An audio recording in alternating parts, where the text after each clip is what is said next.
This is going to be a lot. Okay, hey, viewers, fans, subscribers, followers, all the same. Greetings and welcome. This will be the Instagram version of the speech I gave on Twitter, YouTube, and on Twitch. That way it can give you an idea of the thinking and where I'm at post PrideFGC and the multi 12 game online major that had happened not that long ago. So, real quick, I'm going to bring you up to speed by traveling through the past couple of weeks at the time, few weeks now, right now, and then we can get into the meat and potatoes of the present.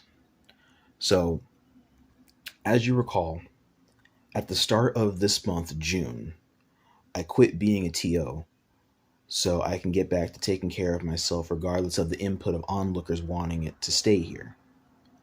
This was my decision as the Iacon event founder, the host, and director, along with a 20-page Google Doc, delving more into that decision for the actual caring and competent people seeking to understand or know why this is really gone. And the link is left below here in the Instagram section. And it's also just a VOD attachment on the YouTube if you want to check it out, or just be in the Discord. You'll see it everywhere because I'll only get rid of it when I get back.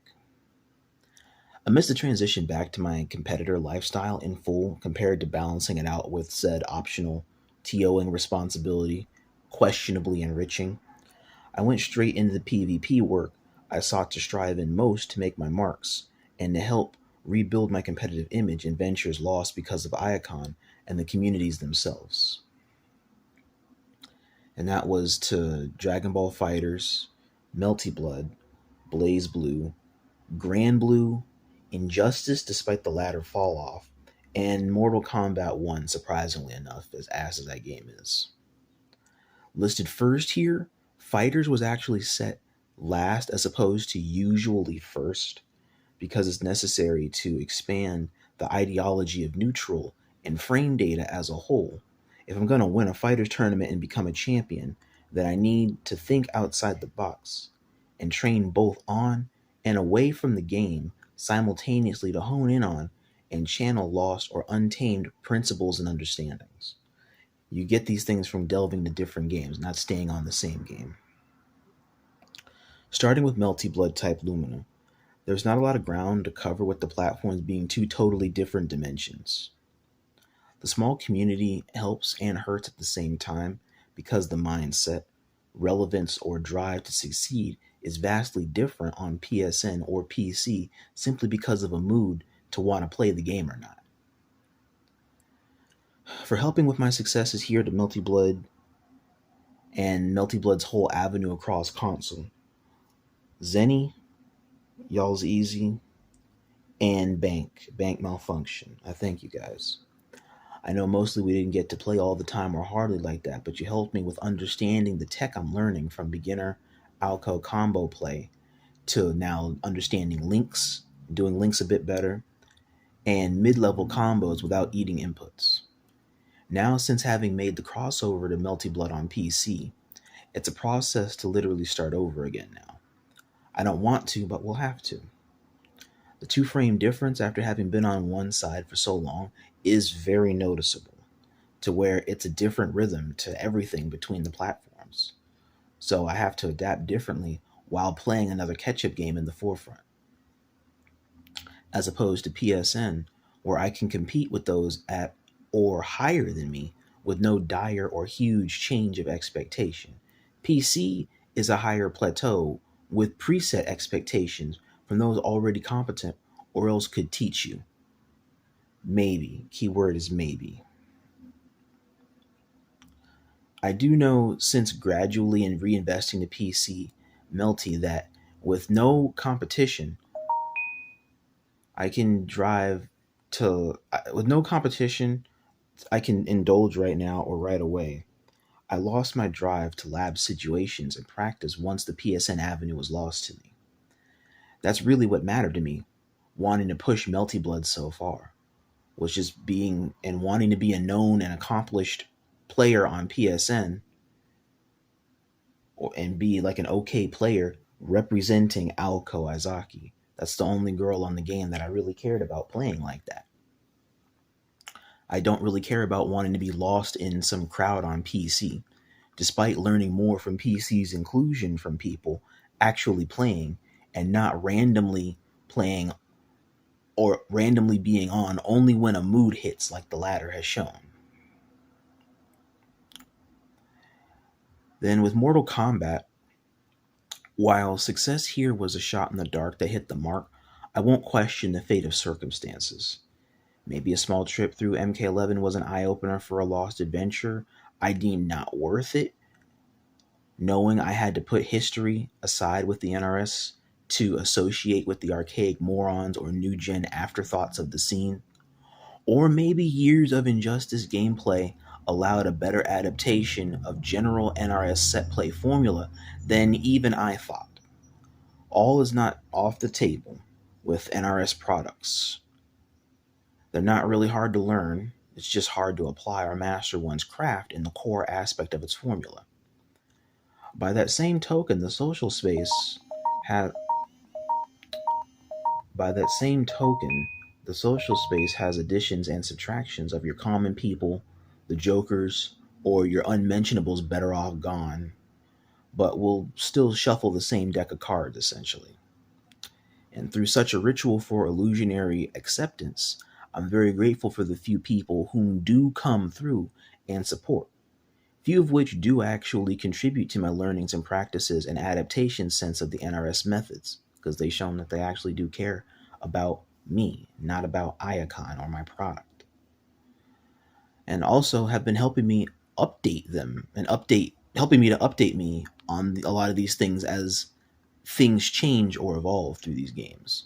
Injustice 1, Injustice 2, MK11, and here on the newer MK1 era interest of new generation. And that is to Bleujay, Deadeye, Ryder, and Salfontes. And I thank you guys as we sit here and ride out the whole NRS landscape as she comes, right? And lastly, Dragon Ball FighterZ.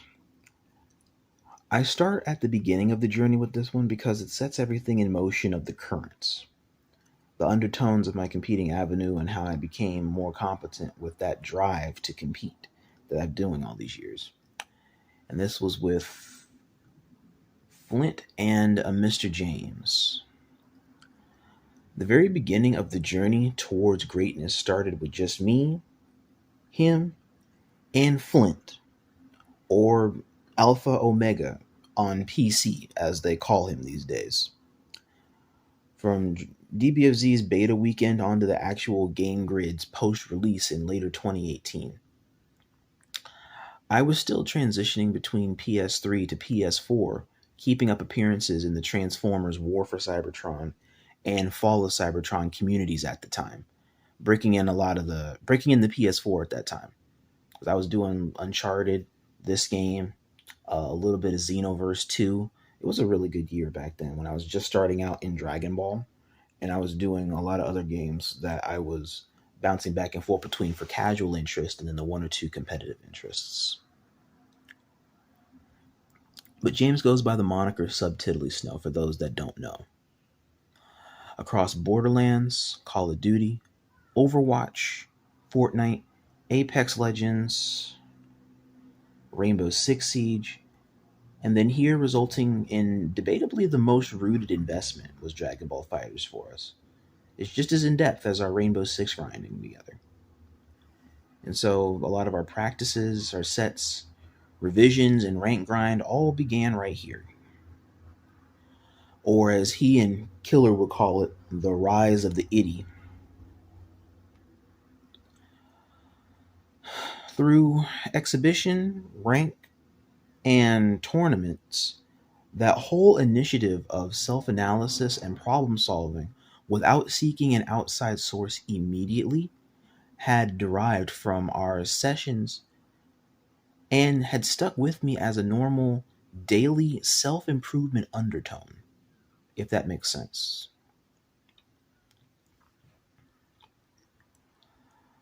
Next was IVAWESOME, Oxy, Aureus, and Nick. Not only the founding Iacon champions to both eras, shaping the landscape of the entire Iacon brand and my events, but also being among the most active in supporting my direct pushes in my own rise to power and success through the next chapters of my tenure on the Dragon Ball FighterZ video game, which was balancing competing in events and hosting my own while burning a candle at both ends while keeping a straight face through it all. This was through Odd Gods, Battle of Gods, Vapor's delay-based Kermit tourneys, East Coast Showdown, Alex Mercer's Hyperbolic Chamber Series, OFA's Trial Tourneys, Basement Gaming's Gravity Room, Mr. Popo's Tourney, Autique's Lord of the South, Lots, Straight Stripping's Realm of Degens, NLBC Next Level Battle Circuit, the Dead Zone, and the Cookout. Even Fade Friday of the Now. And it helped with a lot of that. And then Nick, for context, I'll put this in a separate thing here, because Nick wasn't a champion, was not an Iacon champion. He didn't compete at Iacon long enough to really rise to champion status like that, but he probably could if he wanted to. But he was a person that helped out on the early goings of it, and that's what this next section of it is for. So Nick Allori, or Basement Gaming's owner. For context, this is here for you as well. So, despite what you may think of me, my work, or my influence and the lack thereof, or this petty past beef shit with how I do business, I'm still going to speak highly of you, your work, and your worth. As much as I would bash you for just letting me suffer in silence all these years, instead of being a more constructive human being at the time like I thought you'd be, I do seek to be the better man and move on. I used to really respect you and value you highly in my closed online circle. I trusted you as much as I do King Lord Beerus and Mitus of the now. True help and inclusion is very hard to find in these selfish-ass communities where I stay honest, gaming, and working with those I respect. You belittling my worth, being chastised for some shit you won't even speak on, you just convince yourself I'm a bad person apparently, booting me from your community after I reach out to you for understanding for what happened or your perspective of it or why you had changed so suddenly. You're making it harder for me to understand this situation or even at the time to find help making my event and brand better when the help was already dead, because it was just a constant biased process once Iacon was on the map very early in these scenes. The communities were all already against me coming up through the scene because of a fake ass set image crafted for me by the people not wanting to know me. And a lot of what you did, already knowing me, really hurt me. That seriously hurt me, Nick. Because I figured you knew me better than that. To assume, like the rest of the fucking trash in this community, that we have to get past and get through to accomplish our goals. Yet you chose to be condescending than understanding. Maybe the years have been kinder to you. I trust. I'll never know, nor do I seek to know. I just seek to credit you for helping me, because in the early stages of all of this, when I first started going, you did. Despite your fall from grace and favor now, you did help then. I shake hands, and we move on. Fed Boy or Absolute, Flint, Etchy, Be Sincere, I'm sure they'll update you about these events eventually, from my following to yours. Next, Vapors, Mitus, King Lord Beerus, and Realms. Thank you. I honor you guys' continual moral support in helping me to attain my goals. I have really simple goals. I'm a very simple man. Trying to be positive in scenes that are using your worth, credibility, or merit against you has been a constant mental fatigue, causing a lot of anxiety and depression to regress to a point, creating a lot of fractured, chaotic emotional thinking. And by that, I'm meaning that there's a constant beehive of negative emotions overpowering what should be positive feelings at those times. I should be happy, but I'm not, because I know there's shit that comes from accepting this type of happiness. Then I get depressed or saddened, then lost, and then these feelings recreate an emotionally mental roller coaster that I can't get out of, always seeing the bad in everything. I see the good, but I see the bad more.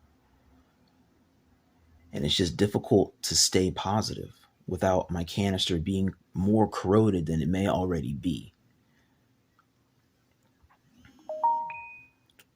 And you guys have helped in many ways to keep simple my clarity and to remain calm and to have a sense of unbiased input and direction for stuff I care for and to help reset my thinking before approaching those pivotal problem solving moments otherwise seen in stress.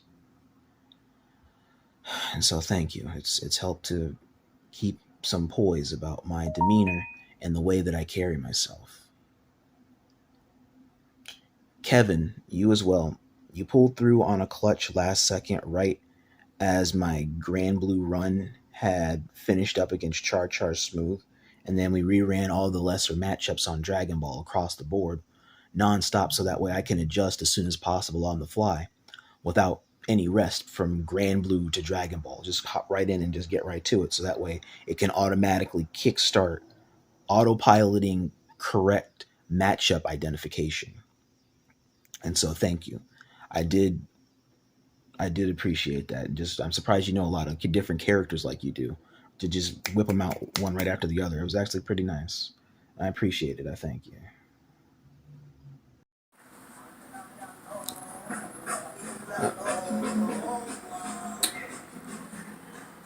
Anyways, all right. I needed to go on ahead and switch off phones here because I'm using. I was originally using this phone to record the first half of it, and I'm using this other phone to record the latter half of it through my Instagram. Both of them have the access to the same portal, but I needed to have them up because one of them is my script that I have here, and that I wrote up about everything that I'm doing here, and then just basically switching recording feeds.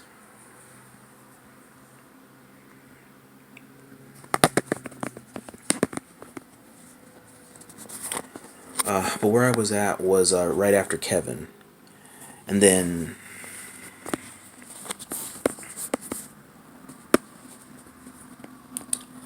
lastly was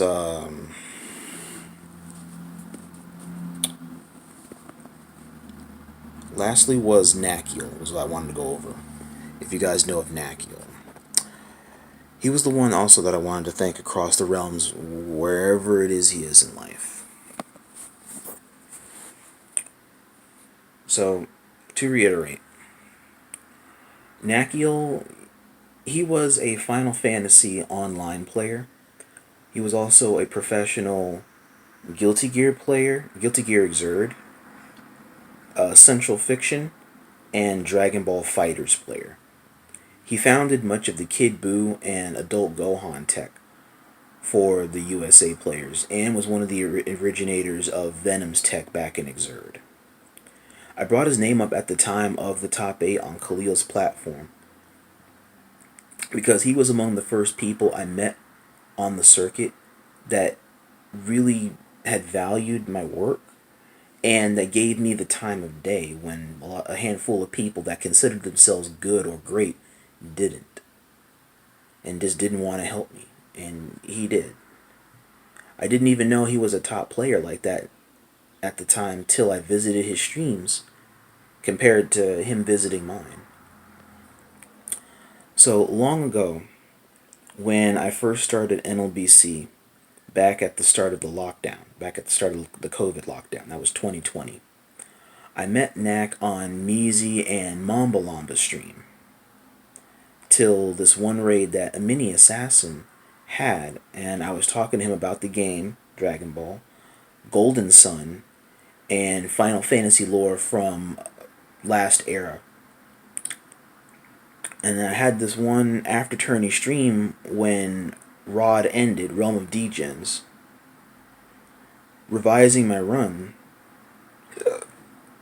When he came by live chat and was talking about what he saw from lurking so far.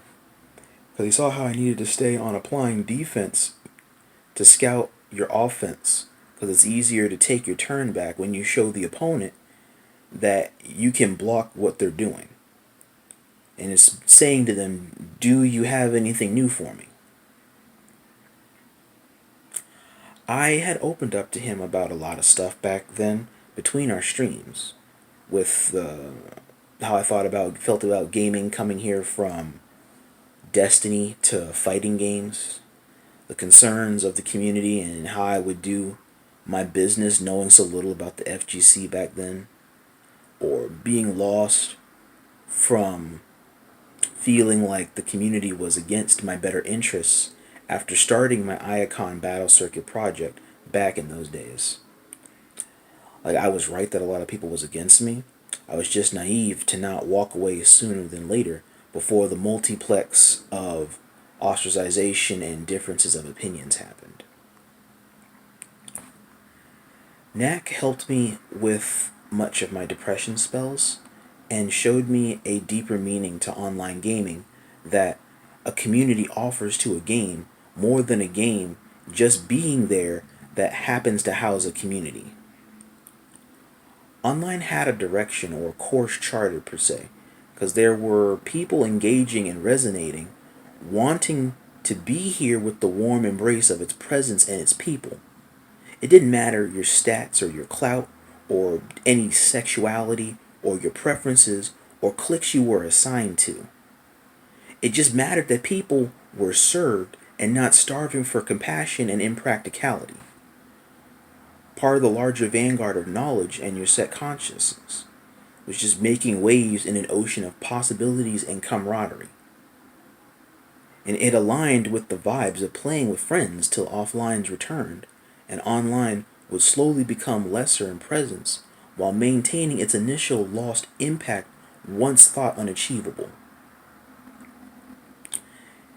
It constantly lit a pilot light to want to be moving and to stay working through these communities to stay on my dream. My dream was born out of the need to have satisfaction and to feel like I can belong here with my own presentation at the table of what's done and not what I'm trying to do. Being appreciated for what I've accomplished and not continuing to accomplish. The need of always needing to please people, and I don't want to do that shit. And this was to fill a missing element that my journey just does, reaching its destination. And talking about it had erased a lot of my negativity, my doubt, and my worry to help clean up my awareness. It's like the feeling of wholeness that's very different than the feeling of meanness, if that makes sense. And I've been told by others through the years that when I talk or enlighten people or speak a truth, I inspire some people because of the energy and light one radiates to speak. And to feel such a radiance suddenly from Nakkiel made it understandable from the other side.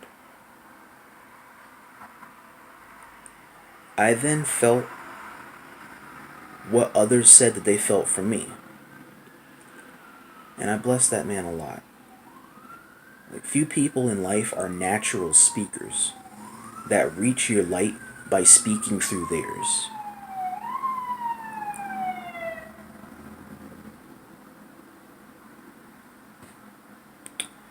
I promised him that one day I do my best to make it out here somewhere and to just let them know how I'm doing. And just let you know when or how, if not the why. I can resume the start of my journey already in motion right here. People branch out to other fields from the one. I can make it on to bigger stages that's presented, but it'll take time. Growth happens, it doesn't happen overnight. There will be setbacks, adversity, exclusion, or select special treatment not for me, but against me. We expect this shit because life will be living. Unfairly and fairly both. It's up to us to live with it and adapt through it. 4 years later, another time, another place, another era of the communities, another patch on the game, and somehow yet another one still considered. We're here, and the dream of being seen was achieved, I feel. We were able to achieve greatness, Nakkiel. We were really able to do it this time. Khalil's platform is a pinnacle presentation of the best on the gridiron, or those striving to be the best in their field. My nerves somewhat got the better of me, but not fully that I couldn't rise to the occasion as it was destined to. I fought for this at NLBC, and out of the full 108 straight Dragon Ball FighterZ runs, I came close 4 times to making the cut, but fell short at top 16, almost at top 16. 17th place is just a huge setback in my mind. I got 6 matches for featurettes on his channel, so that is a plus up. And Victor Spooky, I thank you for my opportunities at greatness, getting past the stage fright to prove my worth for high-level competence. I fought for this at City of Mayhem for time immemorial, but it was never good enough. It's always one-off, or connection issues, or favoritism again, or image, or just you're not popular enough, or some awesome immaturity that's conveniently relevant to a speed bump. I was always just never good enough, or never popular enough, never stood out, despite being too different from the illustrated standard. I finally come here to the home of Wumpa Warriors. I came back home to Dragon Ball FighterZ after a process of sorting out me and this game's presence in the next chapter of why the hell am I playing this damn game. And I was actually rewarded greatly this time. Sealed the deal on the first damn shot too. And it was just as I thought, that it was never me. I was always ready. But it's the system of our community that hasn't changed its problem of corruption and imagery. I pushed to ultimately be my own engine of change I sought to be because it's something to do. I felt it's worth my time to do this. I thought it was worth my time to do this, to hone my work around this. Fear was going to be a player on this board, even disguised as an opponent of practicality, but I had a trick to help be a veil around my lane when I kept pushing. The worldly logic to my technique was that if you're really interested in what you're doing, then you'll be interesting to watch. Think about that. Simple as it is, my magic trick works every time because I stay involved and passionate about whatever I play to eventually strive in it and succeed at it. I always play with a purpose. I always invest with a purpose. Even a casual game, never am I just playing just to play without my direction or a narrative. There has to be a goal. In closing, those times in finding a community that helps you accept who you are and what you want to be on is a path of healing, trial, and understanding that everyone should try to experience. If I knew at the start of the month that I'd be here at the end of the month, I would have called myself a liar, because I never thought that by shelving the one great idea on this online hat. By shelving the one great idea on this online land that I had in Iacon, I was actually unlocking a locked door I forgot was ever there. And then we all know that seeing is believing. Being one's own engine of change is at times stressful, demeaning, unempathetic despite its reach of relation, or disheartening when you're the only one that cares about the goals you seek. We fight the pain to resume the gain and master our lane. I know we can do this, and I know we will do this.